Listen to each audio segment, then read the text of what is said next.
In the passage that Emery read earlier from Matthew 26, when Jesus gave the apostles the cup, he said, "This is the blood of the covenant, which is poured out for many for remission of sins."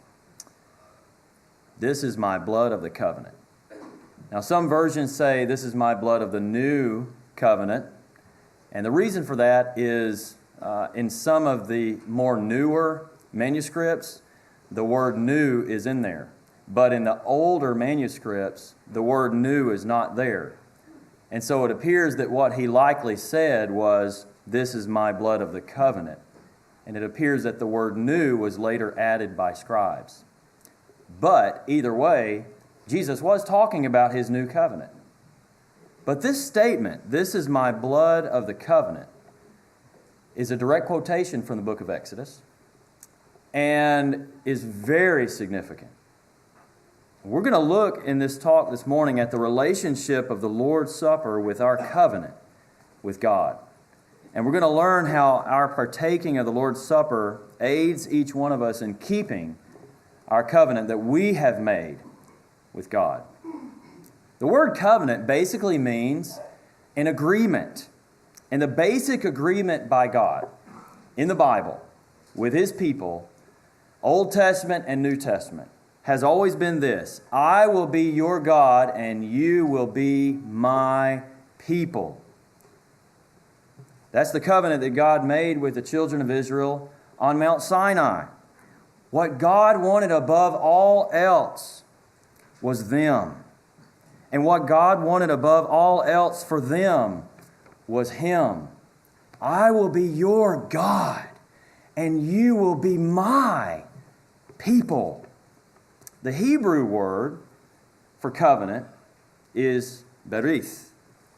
And that word most likely derives from the word meaning to eat.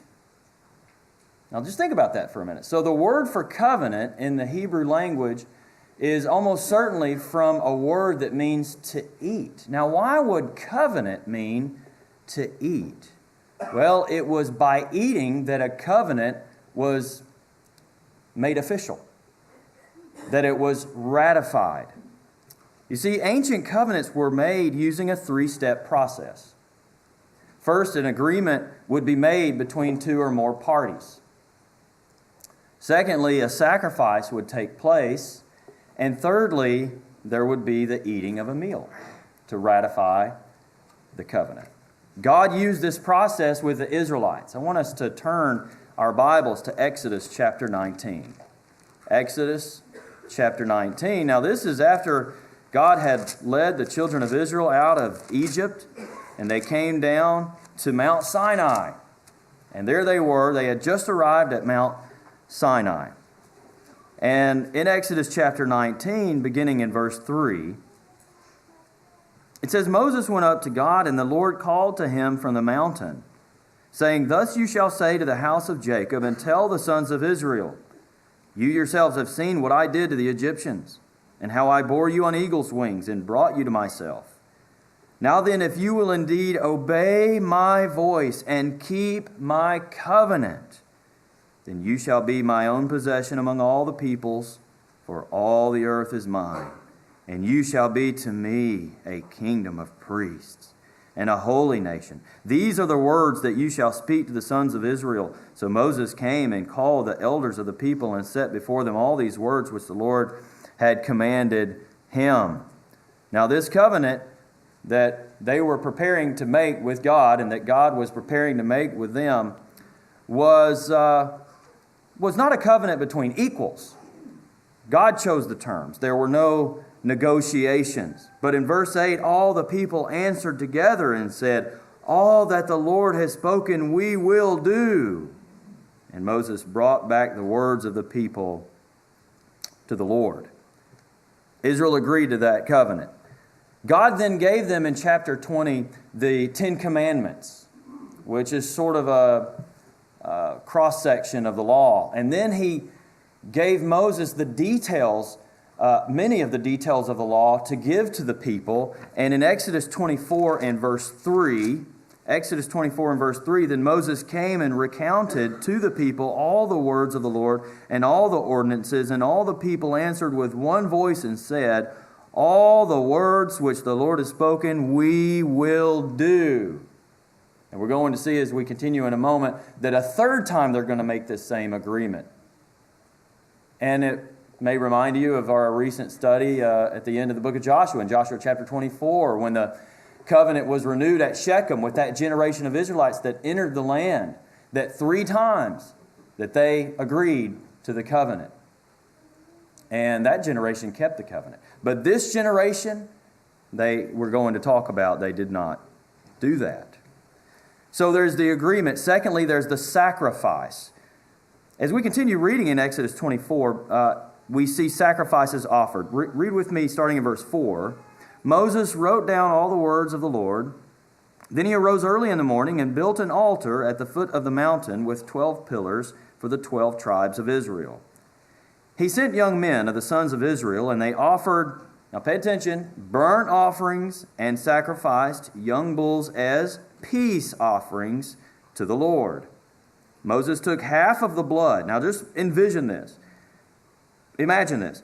He took half of the blood and put it in basins, and the other half of the blood he sprinkled on the altar. So he would have used a branch of hyssop, and he dips it in there, and he's just sprinkling it on the altar. Then he took the book of the covenant and read it in the hearing of the people, and they said, and here's that third time they agree, all that the Lord has spoken we will do, and we will be obedient. Verse 8, so Moses took the blood and sprinkled it on the people. Now picture that. What if you were one of the ones standing close enough that you're getting doused with some of this? And said, behold the blood of the covenant, which the Lord has made with you in accordance with all these words. Now the 2 kinds of sacrifices offered in this passage we just read were burnt offerings and peace offerings.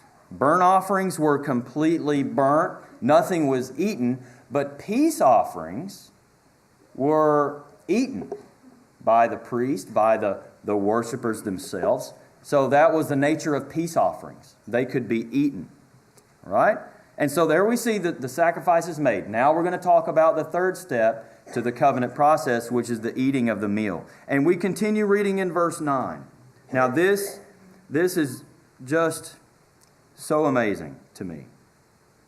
Then Moses went up with Aaron, Nadab, and Abihu, and 70 of the elders of Israel. And they saw the God of Israel. And under his feet there appeared to be a pavement of sapphire, as clear as the sky itself. A sapphire is like a clear blue stone. So imagine this, what it must have looked something like. Yet he did not stretch out his hand against the nobles of the sons of Israel, and they saw God, and they ate and drank in the presence of God. Isn't that amazing? You see, they were eating of the peace offerings.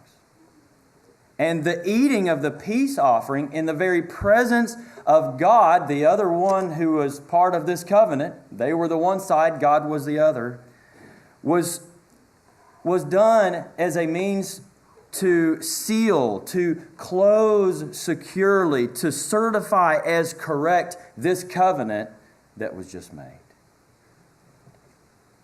Now let's talk about the Lord's Supper. The Lord's Supper is a ratification of Christ's covenant. It serves to seal, to close securely, to certify as correct this new covenant in Christ. Christ is our sin offering, but He is also our peace offering.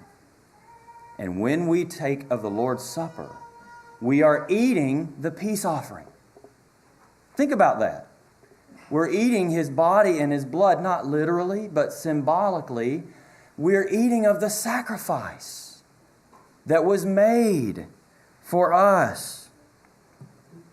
The Old Testament peace offering was not made until sacrifices for sins were offered. Why?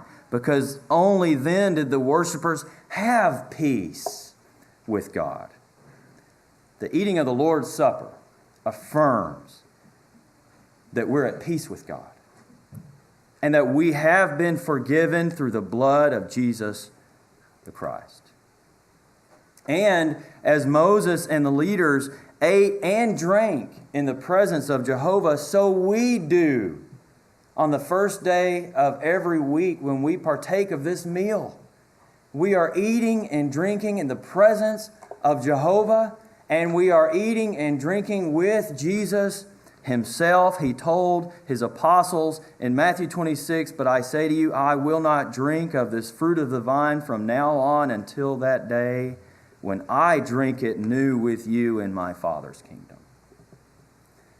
Now, in the expression, blood of the covenant, that Jesus used in Matthew 26:28, it is identical, as I noted, to the one used by Moses on Mount Sinai. And I want to read that verse again in Exodus 24 and verse 8. "So Moses took the blood and sprinkled it on the people and said, 'Behold, the blood of the covenant, which the Lord has made with you in accordance with all these words.'" That's what Jesus was quoting when He was starting the Lord's Supper. Blood represents death. The fruit of the vine represents Jesus' blood and thereby His death. Christ is the mediator of the new covenant by blood, Hebrews chapter 9. So what does all this mean for us as we take the Lord's Supper this morning? It means that we need to remember our covenant with God as we partake. The Israelites wanted God's blessings, but they were quick to forget the covenant that they had made with God. After they agreed 3 times at Mount Sinai, in fewer than 40 days, they had made a golden calf. And they offered sacrifices and they ate before that calf. In other words, they were making a covenant with that God. And in Exodus 32 and verse 7, I want us to look there, it's so significant. Exodus 32 and verse 7. "Then the Lord spoke to Moses, 'Go down at once, for your people, whom you brought up from the land of Egypt, have corrupted themselves.'" The covenant says, "I will be your God and you will be my people." Well, now that the covenant was broken, God is not claiming them as His. He tells Moses, "These are your people now." It's a sad story. And as we continue through Israelite history, time and time again, they're breaking the covenant that they had made with God. When Moses went down the mountain and saw what they were doing with the golden calf and their worship there, he shattered these tablets. They were useless because the people had broken the covenant. And so we must remember to keep our side of the covenant we have made with God. When we are partaking of the Lord's Supper, we need to examine ourselves to be sure that we are keeping the promise that we made when we agreed to Christ's covenant at baptism. Because in essence, when we did that, we were saying, all that the Lord has spoken, we will do, and we will be obedient. That's the promise we made at baptism. It wasn't a promise that we will be perfect, but it's a promise that we will be committed to this covenant that we have made. If you have broken your covenant with God and with Christ, and you have not repented, and you have not recommitted to that covenant, it is vain. It is pointless for you to take the Lord's Supper because you are not at peace with God. And the Lord's Supper is an affirmation that we're at peace with God. In fact, if you are in a state of rebellion against God and you have broken that covenant, you are eating and drinking judgment to yourself. That's how important this whole matter is. You see, the Lord's Supper is not just an act of worship. it's not just one of the 5 things we do when we gather together, and we need to make sure and get there at the 9 o'clock hour because we're going to eat of the unleavened bread and we're going to drink of the fruit of the vine, and we can put the check in the box. It's so much more than that. It is in part a reminder to us that we have a covenant to sustain. And it is an affirmation, as I said, that we are at peace with God as we eat of the peace offering that was made for us, Jesus Christ Himself. Let us remember these things this morning as we partake of the Lord's Supper.